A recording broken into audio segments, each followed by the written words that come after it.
어제 주일학교 학생들과 킹 오브 킹스라는 영화를 보고 왔습니다. 왕 중의 왕이신 예수님의 생애를 그린 영화입니다. 이 영화는 꼭 기독교인만을 겨냥한 건 아닙니다.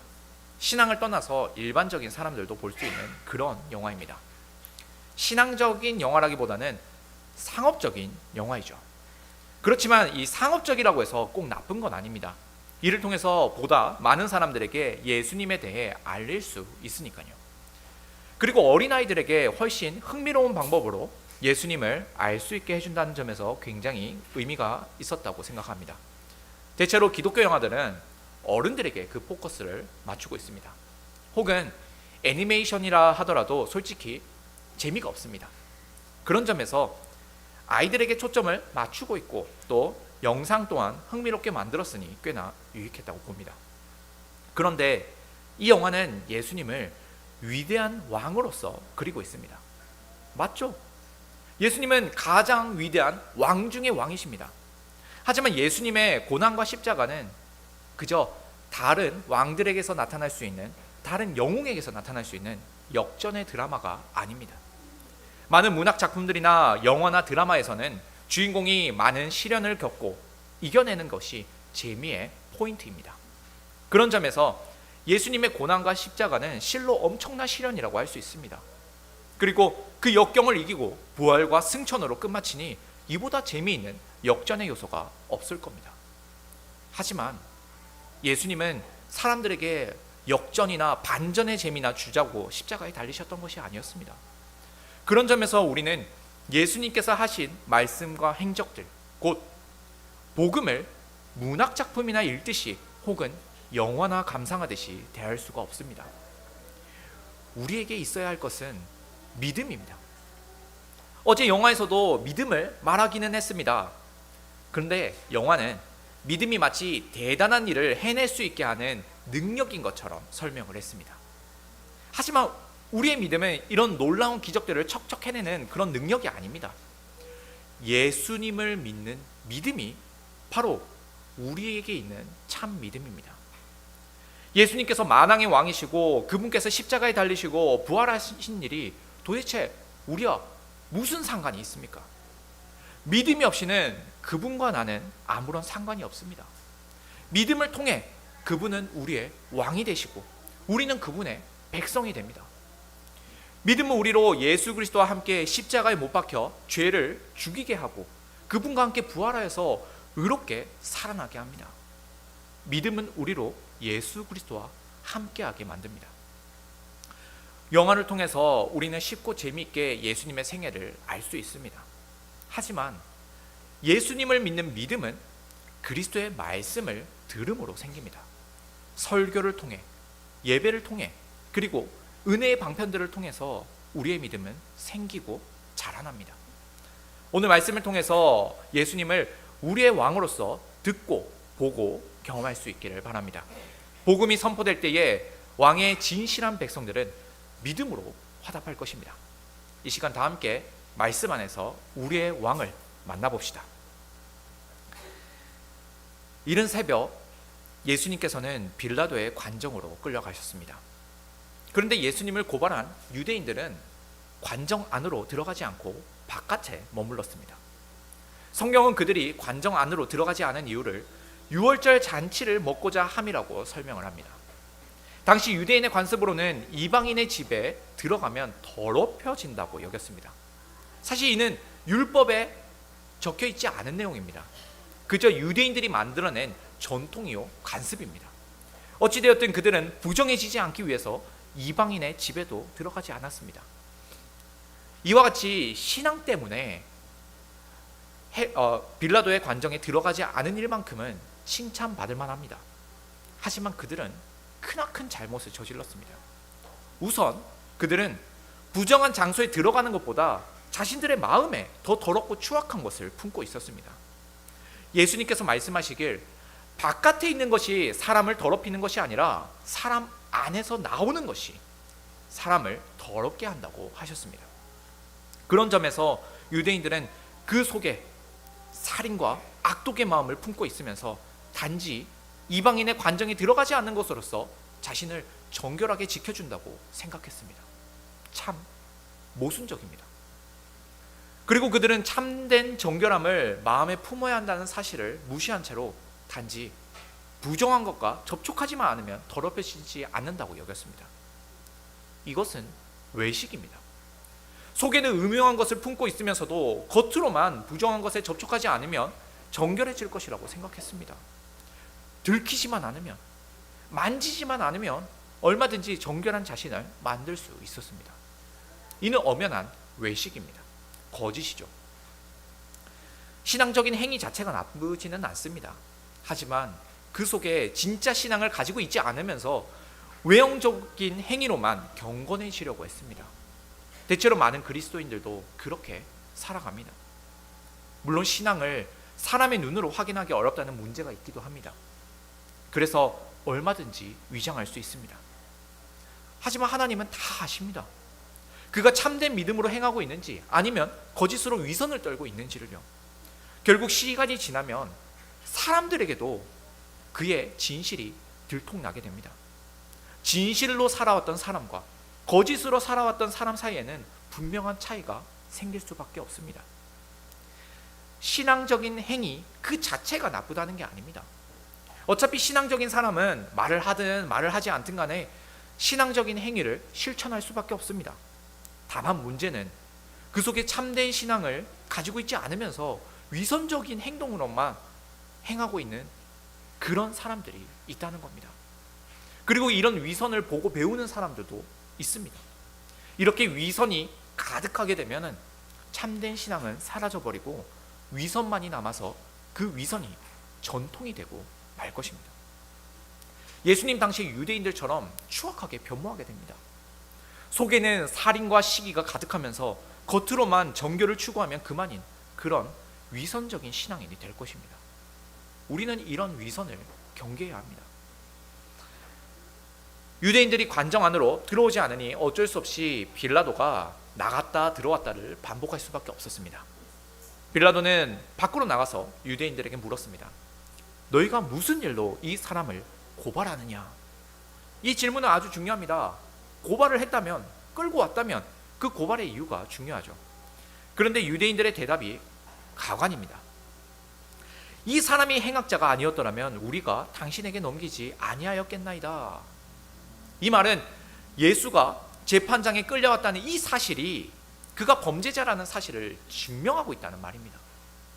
왜 고발했느냐라고 물었더니 끌려왔으니 죄를 지었겠죠 라는 답을 하는 꼴입니다. 이유를 대답하지 않고 말도 안 되는 소리를 합니다. 이미 유대인들은 예수님을 죽이기 위해 혈안이 되었습니다. 이성적인 사고는 되지 않습니다. 그저 예수님을 죽이는 것 외에는 다른 것은 보이지 않습니다. 오늘 본문을 지나서 그 다음 장으로 넘어가면 예수님이 왜 로마의 재판장에서 죽어야 하는지 유대인들이 그 이유를 설명합니다. 그건 예수가 자기 자신을 왕이라고 하며 가이사에 대하여 반역을 저지른다는 이유였습니다. 19장 12절입니다. 이러함으로 빌라도가 예수를 놓으려고 힘썼으나 유대인들이 소리질러 이르되 이 사람을 놓으면 가이사의 충신이 아니니이다. 무릇 자기를 왕이라 하는 자는 가이사를 반역하는 것이니이다. 이것이 예수님을 로마 법정에 고발한 표면적인 이유입니다. 스스로 유대인의 왕이라고 하면서 로마 제국에 대하여 반역을 꾀했다는 겁니다. 그러니 반역을 저지른 이 예수라는 자가 죽어 마땅하다는 겁니다. 하지만 예수님을 굳이 이 로마의 법정에서 죽이려고 하는 진짜 이유가 있었습니다.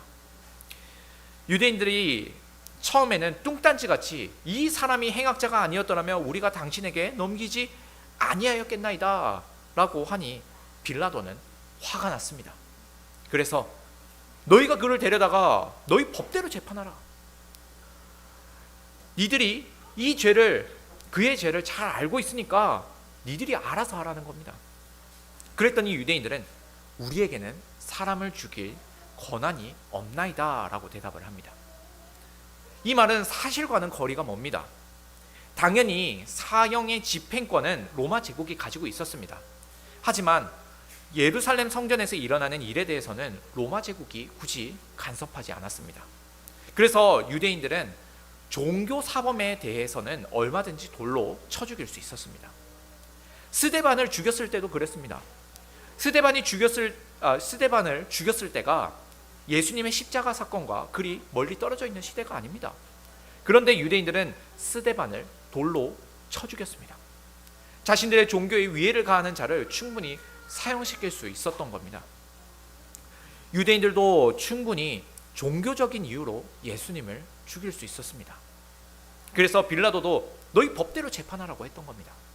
그러나 유대인들은 이를 원치 않았습니다. 그들이 원치 않았던 건 사형의 방식 때문이었습니다. 유대인들이 종교적인 범죄자에 대해 사형을 내릴 때에는 돌로 쳐 죽이는 방식을 사용했습니다. 하지만 로마의 사형 방식은 십자가형이었습니다. 유대인들은 돌로 쳐 죽이는 방식이 아니라 십자가형으로 예수님을 죽이길 원했습니다. 정말로 잔인하죠. 하지만 그들의 잔인함은 더 있습니다. 왜 굳이 십자가형을 원했을까요? 그건 신명기 21장 23절의 말씀 때문입니다. 나무에 달린 자는 하나님께 저주를 받았음이니라.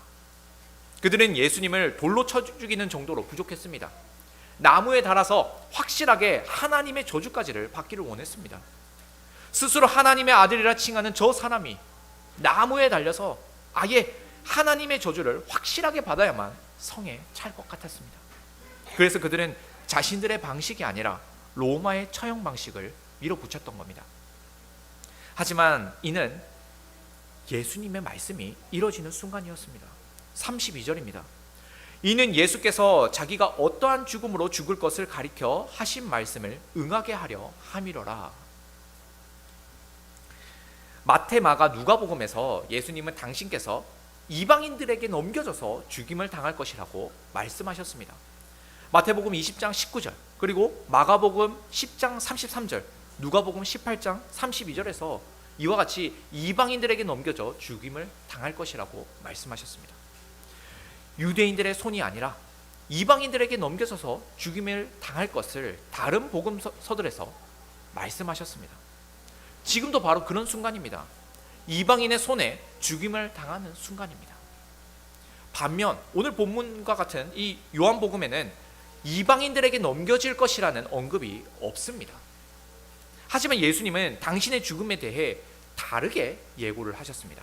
요한복음 12장 32에서 33절입니다. 내가 땅에서 들리면 모든 사람을 내게로 이끌겠노라 하시니 이렇게 말씀하시면 자기가 어떠한 죽음으로 죽을 것을 보이심이로라. 요한복음 3장 14절입니다. 모세가 광야에서 뱀을 든 것 같이 인자도 들려야 하리니. 예수님은 당신께서 들려서 죽임을 당할 것이라고 누차 말씀하셨습니다. 이는 십자가의 죽음을 예고하셨던 겁니다. 예수님께서 십자가에 달리시는 일은 유대인들의 사악함이 한몫하기는 했지만 실상 예수님께서 하신 말씀이 이루어지는 일이었습니다. 요한복음 3장에서 예수님은 사람이 거듭나지 아니하면 하나님의 나라를 볼 수 없다라고 하셨습니다. 여기서 이 거듭난다라는 표현을 직역하면 다시 태어난다라는 말도 되지만 위로부터 태어난다라는 말도 됩니다. 위로부터 다시 태어나는 겁니다. 거듭나기 위해서는 먼저 죽어야 합니다. 위로부터 죽어야 합니다. 들려서 죽는 겁니다. 요한복음은 굳이 예수님께서 들려서 죽는다고 강조를 합니다. 예수님의 십자가에서의 죽음은 당신의 백성을 거듭나게 하기 위한 죽음이었습니다. 유대인들은 가장 끔찍하고 잔인한 죽음을 택하려고 했지만 예수님은 오히려 당신의 백성을 거듭나게 하기 위해서 십자가의 죽음을 택하셨습니다. 당신께서 십자가에 들려 죽으심으로써 당신의 백성을 하나님의 나라에 초청하셨습니다. 예수님을 믿는 믿음은 시간과 공간을 초월하여서 우리로 예수 그리스도의 십자가에 동참하게 만듭니다. 그리하여서 우리가 죄에 대하여 죽고 그리스도 안에서 거듭나서 그리스도의 나라의 백성이 되게 합니다. 믿음은 우리로 참으로 그리스도의 백성이 되게 합니다. 바로 이것이 만왕의 왕께서 우리의 왕이신 이유입니다. 믿음을 통하여 우리는 만왕의 왕이신 예수님의 백성이 됩니다. 그러므로 우리를 당신의 나라의 백성이 되게 해주신 우리 주님을 찬양합시다. 빌라도는 다시 관정 안으로 들어갑니다. 그리고 예수님께 묻습니다. 네가 유대인의 왕이냐? 이 질문에는 그분에 대한 존경이 조금도 담겨있지 않습니다. 그저 자신의 직임을 다하기 위한 신문이었습니다. 만약 유대인이 왕이 맞다고 하면 그는 반역자가 맞을 겁니다. 그의 질문에 대해 예수님은 반문하십니다. 이는 네가 스스로 하는 말이냐, 다른 사람들이 나에 대하여 내게 한 말이냐? 예수님이 이 질문을 통해서 빌라도가 어떤 입장에 있는지를 물으셨습니다. 그가 만일 자기 스스로 예수님을 유대인의 왕으로서 인정한다면 그는 비록 로마 제국에서 파견된 유대 총독이지만 그는 하나님의 백성이 될 수도 있습니다. 그러나 유대인들을 통해서 들은 말이라면 그저 예수님을 신문하는 말에 불과합니다. 사실 빌라도는 두 입장 중 어느 곳에도 포함되지 않는다고 할 수 있습니다. 그는 중립적인 위치에 서 있는 애매한 사람입니다. 그는 유대인들에 대해서 냉소적이었습니다. 그렇다고 해서 예수님의 편에 서 있는 사람도 아니었습니다.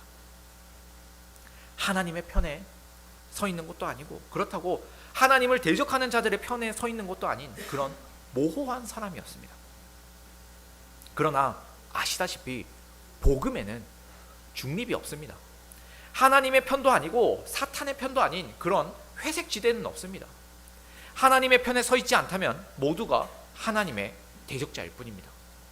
그 출생부터가 죄인인데 어찌 선도 악도 아닌 곳에 서 있을 수 있단 말입니까? 태어날 때부터 악의 편에 서 있는 것이 바로 사람의 본래 위치입니다. 예수님의 이 반문에 빌라도는 짜증이 났습니다. 그래서 내가 유대인이냐라고 되묻습니다. 유대인도 아닌 내가 당신이 왕인지 아닌지 어떻게 알겠느냐는 겁니다. 일단 자신에게 넘겨졌으니 빌라도는 뭐라도 해야 했습니다. 내 나라 사람과 대제사장들이 너를 내게 넘겼으니 네가 도대체 무엇을 하였느냐? 당신이 지은 죄가 무엇이냐? 라는 이 질문에 대해서도 예수님은 직접적으로 대답을 하지 않으셨습니다. 하지만 그보다 더 본질적인 대답을 하셨습니다. 36절입니다. 예수께서 대답하시되 내 나라는 이 세상에 속한 것이 아니니라. 만일 내 나라가 이 세상에 속한 것이었더라면 내 종들이 싸워 나로 유대인들에게 넘겨지지 않게 하였으리라. 이제 내 나라는 여기에 속한 것이 아니니라. 예수님께서는 당신의 나라가 어떠한 성격을 가지고 있는지를 말씀하십니다. 예수님의 나라는 이 세상에 속한 것이 아닙니다. 이 세상과는 전혀 다릅니다. 빌라도는 예수님에게 로마 제국에 대한 반란의 여지가 있는지를 신문했습니다. 그런데 예수님의 대답은 당신의 나라는 세상과는 완전히 다르다고 하십니다. 정말 세상의 나라들이 생각하는 대로였다면 예수님의 종들은 예수님께서 붙잡히실 때에 싸웠을 겁니다. 예수님께서 잡히시던 그때에 베드로는 칼을 빼내어 대제사장의 종을 쳐서 오른쪽 귀를 베어냈습니다. 베드로가 행한 방식이 바로 세상 나라들이 행하는 방식입니다. 자신의 지도자가 붙잡히지 않도록 칼과 무력으로 맞서는 것이 바로 신화된 도리입니다. 그러나 예수님은 베드로에게 칼을 칼집에 꽂으라고 하셨습니다. 칼은 예수님의 나라와는 다른 방식이었습니다. 예수님의 나라는 칼과 무력으로 세워지는 나라가 아니었습니다. 예수님은 당신의 나라의 성격을 설명하십니다. 당신의 나라는 이 세상의 나라와는 다르다고요. 이 말씀은 빌라도가 원했던 말이기도 했습니다. 그는 예수님이 로마 제국에 대한 위협이 되는지를 판단하고 있었습니다. 위협이 되지 않는다면 예수님에게 더 이상 죄를 물을 수 없었습니다. 그런데 가만히 듣고 보니 예수님께서 당신이 왕이시라고 시인한 것이나 다름이 없었습니다. 그래서 빌라도가 다시 묻습니다. 그러면 네가 왕이냐? 그제서야 예수님은 네 말대로 내가 왕이니라 라고 대답하십니다. 예수님은 왜 굳이 곧바로 당신께서 왕이심을 말씀하지 않으셨던 걸까요? 그건 빌라도에게도 기회를 주기 위함입니다. 우리는 사도신경을 통해서 빌라도의 악명을 항상 되뇌이고 있습니다. 그는 이도 저도 아닌 입장에 서 있고 싶어 했지만 오히려 길이길이 기억되는 악명 높은 이름이 되고 말았습니다. 예수님을 대적했던 수많은 인물들이 있었지만 그 중에서도 유독 공교회의 신앙 고백 속에서 악명을 떨치게 되었습니다.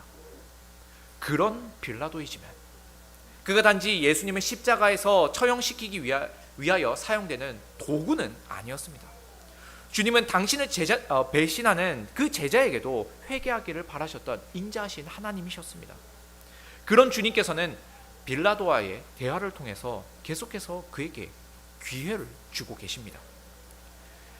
내가 유대인의 왕이라는 그 말이 너의 말이냐, 아니면 다른 사람들이 내게 한 말이냐? 내 나라는 이 세상에 속하지 않았다. 내가 진리에 대하여 증언하러 왔도다. 예수님은 계속해서 당신의 복음을 그에게 선포하셨습니다. 그가 악이 아니라 선을 택하기를 바라셨습니다. 하지만 빌라도는 예수님을 직접 마주했고 그분의 복음을 직접 들었지만 끝내 거절하고 말았습니다. 예수님은 이런 빌라도에게까지 기회를 주시는 인자하신 왕이십니다. 계속해서 예수님은 당신이 어떤 왕이신지를 말씀하십니다. 37절 하반절입니다. 내가 이를 위하여 태어났으며 이를 위하여 세상에 왔나니 곧 진리에 대하여 증언하려 함이로다. 무릇 진리에 속한 자는 내 음성을 듣느니라. 예수님은 당신의 음성을 듣는 자는 다 진리에 속한 자라고 하셨습니다. 그래서 당신을 직접 대면하고 있는 아주 특별한 시간을 보내고 있는 이 빌라도에게도 당신의 음성에 귀 기울이라고 요청하셨습니다. 하지만 빌라도는 진리가 무엇이냐라고 대꾸한 후에 곧장 밖으로 나가버렸습니다. 그는 진리를 눈앞에 두고도 알아보지 못했습니다. 예수님께서 직접 당신의 진리라고 하셨는데도 불구하고 그 진리를 몰라봤습니다. 아니, 알려고 하지 않았습니다. 그는 진리의 복음에 아예 관심이 없었습니다. 바로 앞에서 예수님이 직접적인 복음을 경험했지만 그는 끝내 복음을 거절하고 말았습니다. 사람들은 생각합니다. 우리 예수님을 직접 보고 그분의 음성을 직접 들으면 사람이 변화될 것이라고요. 아닙니다. 예수님 당시에도 수많은 사람들이 예수님을 경험했습니다. 그러나 그 놀라운 경험이 그들을 변화시키지 않았습니다. 중요한 것은 예수님의 진리의 음성을 들을 수 있는 믿음입니다. 예수님은 말씀하십니다. 무릇 진리에 속한 자는 내 음성을 듣느니라. 참된 신앙을 가진 자만이 진리이신 예수님의 음성을 들을 수 있습니다. 주님의 양만이, 믿음을 가진 주님의 양만이 주님의 음성을 듣습니다. 주님께서는 당신에게 마냥 호의적이지 않았던 그 빌라도에게까지 기회를 주셨습니다. 주님은 정말로 인자하시고 자비로우신 하나님이십니다. 그러나 이런 주님의 자비를 빌라도는 끝내 거절했습니다. 그는 진리가 무엇이냐고 물었지만 그 대답은 듣고 싶지 않았습니다. 이미 예수님의 말씀을 통해서 예수님이 바로 그 진리이심을 알아차렸을 겁니다. 그런데도 그는 끝내 예수님이 진리이심을 믿지 않았습니다. 그래도 나름 빌라도는 예수님에게 죄가 없다는 사실을 인정했습니다. 그래서 유대인들에게 나가서 나는 그에게서 아무 죄도 찾지 못하였노라고 선언했습니다. 이 선언을 끝으로 예수님을 풀어주면 그만이었습니다. 하지만 그는 여기서 더 애매모호한 행동을 해버립니다. 아마도 그는 유대인들의 감정을 누그러뜨려야만 했을 겁니다. 그는 정치적인 인물이었습니다. 당시 유대인들은 종종 밀란을 일으키곤 했습니다. 그런데 지금 예수님을 죽이고자 하는 이 유대인들의 광기를 보고 있자니 예수님을 죽이지 않으면 폭동을 일으킬 것만 같았습니다. 그래서 빌라도는 그들의 격분을 가라앉히기 위해서 제안을 했습니다. 그건 유월절마다 범죄자나 고발당한 사람을 놓아주는 전례였습니다. 그는 이 전례를 따라서 유대인의 왕 예수님을 놓아주고자 했습니다. 하지만 유대인들은 더욱 격분하여서 소리를 질렀습니다. 이 사람이 아니라 바라바라. 살기와 광기에 눈이 뒤집힌 유대인들을 꺾을 수 있는 건 아무것도 없었습니다. 바라바를 놓아주기를 바라는 이 유대인들의 외침은 아주 모순적입니다. 이 바라바는 누가복음 23장 19절을 보면 밀란과 살인으로 인해 옥에 갇힌 자라고 합니다. 그는 로마 제국에 대하여 확실하게 반란을 저지른 반역자가 맞습니다. 그런데 유대인들은 예수님이 잠정적으로 로마 제국에 대하여 반역을 저지를 반역자라고 로마 제국의 법정에 그를 고소했습니다. 그래 놓고는 오히려 반역자가 확실한 이 바라바를 풀어달라고 하는 겁니다. 잘못되어도 한참 잘못되었습니다. 예수님에게는 반역자의 죄를 씌워놓고서는 도리어 반역자가 확실한 이 바라바를 놓아달라고 하고 있습니다. 특별히 요한복음은 다른 복음서들과는 달리 이 바라바에게만 강도라는 타이틀을 씌웁니다. 다른 복음서에서는 예수님의 십자가 좌우편에 달린 자들을 강도라고 지적하는 반면 요한복음은 이 바라바에게만 강도라는 말을 붙입니다. 요한복음의 다른 본문에서 또 이 강도에 대한 언급이 있습니다. 요한복음 10장 8절입니다. 나보다 먼저 온 자는 다 절도요 강도니 양들이 듣지 아니하였느니라. 양들은 예수님보다 먼저 담을 넘어온 강도의 말은 듣지 않습니다. 그런데 이 유대인들은 예수님이 아니라 강도를 선택했습니다. 그들은 스스로 강도의 편에 섰습니다. 맞습니다. 이들은 예수님의 양들이 아니었습니다. 그들은 예수님의 양이 아님을 스스로 증명했습니다. 오늘 본문에 나오는 유대인들이나 빌라도는 예수님의 양이 아닙니다. 그러니 그들은 진리이신 예수님의 음성을 듣지 않았습니다. 비록 빌라도는 예수님을 유대인의 왕이라고 생각하기는 했지만 딱 거기까지였습니다. 그는 예수님을 믿지 않았습니다. 시편 2편에서 세상의 군왕들은 하나님의 아들에게 입맞추라고 명령합니다. 이 입맞추라는 건 그분에게 복종하라는 의미입니다. 단순히 복종하는 것에 그치지 않습니다. 세상의 군왕들은 자신들이 가진 무력을 사용해서 하나님의 아들과 그분의 나라를 보호해야 합니다. 이것이 세상의 통치자들에게 맡겨진 임무입니다.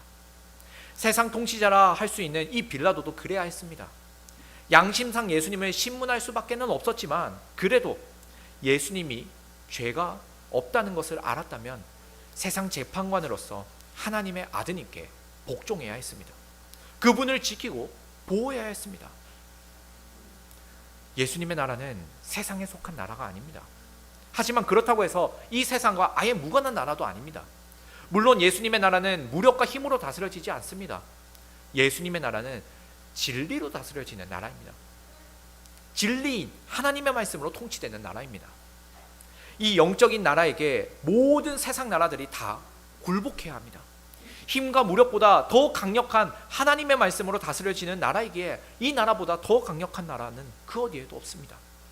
그러니 자연스럽게 모든 나라와 그 군왕들은 예수 그리스도의 나라에 복종하고 그 앞에 무릎 꿇어야 합니다. 하나님의 나라라고 자부하는 이 이스라엘은 더욱더 그래야 했습니다. 자신들의 왕께서 진리로 부르시는 그 음성에 귀 기울였어야 했습니다. 예수님은 수도 없이 말씀하셨습니다. 수많은 이적들과 표적들로 당신께서 바로 하나님의 아들이심을, 당신께서 그들의 진정한 왕이심을 알리셨습니다. 그러나 그들은 예수님께서 당신이 하나님의 아들이라고 하신 것과 유대인의 왕이라고 하심을 두고 되려 그분을 고발했습니다. 이 이유 때문에 예수님을 십자가에 달아 죽이려고 했습니다. 이보다 더 사악한 백성이 어디에 있겠습니까? 그런데도 예수님은 유대인의 왕이기를 한순간도 포기하지 않으셨습니다. 백성들이 왕을 버릴지언정 왕께서는 당신의 백성을 버리지 않으셨습니다. 혹시라도 듣고 있을지 모르는 당신의 백성을 위하여 진리의 음성을 계속해서 선포하여 주셨습니다. 이 자비하시는 왕이 바로 우리의 왕이십니다. 우리의 왕 예수 그리스도이십니다. 흥미로운 영화를 통해서 또는 기독교와 관련된 문학 작품들을 통해서 예수님에 대해 관심을 가질 수 있습니다. 관심을 넘어서 예수님을 좋아할 수도 있습니다. 예수님에 대해서 상세히 알 수도 있습니다. 하지만 그건 예수님을 믿는 것과는 다릅니다. 단지 관심이나 호감에 그쳐서는 안 됩니다. 믿음을 가진 백성만이 왕의 음성을 듣습니다. 왕의 음성에 순종합니다.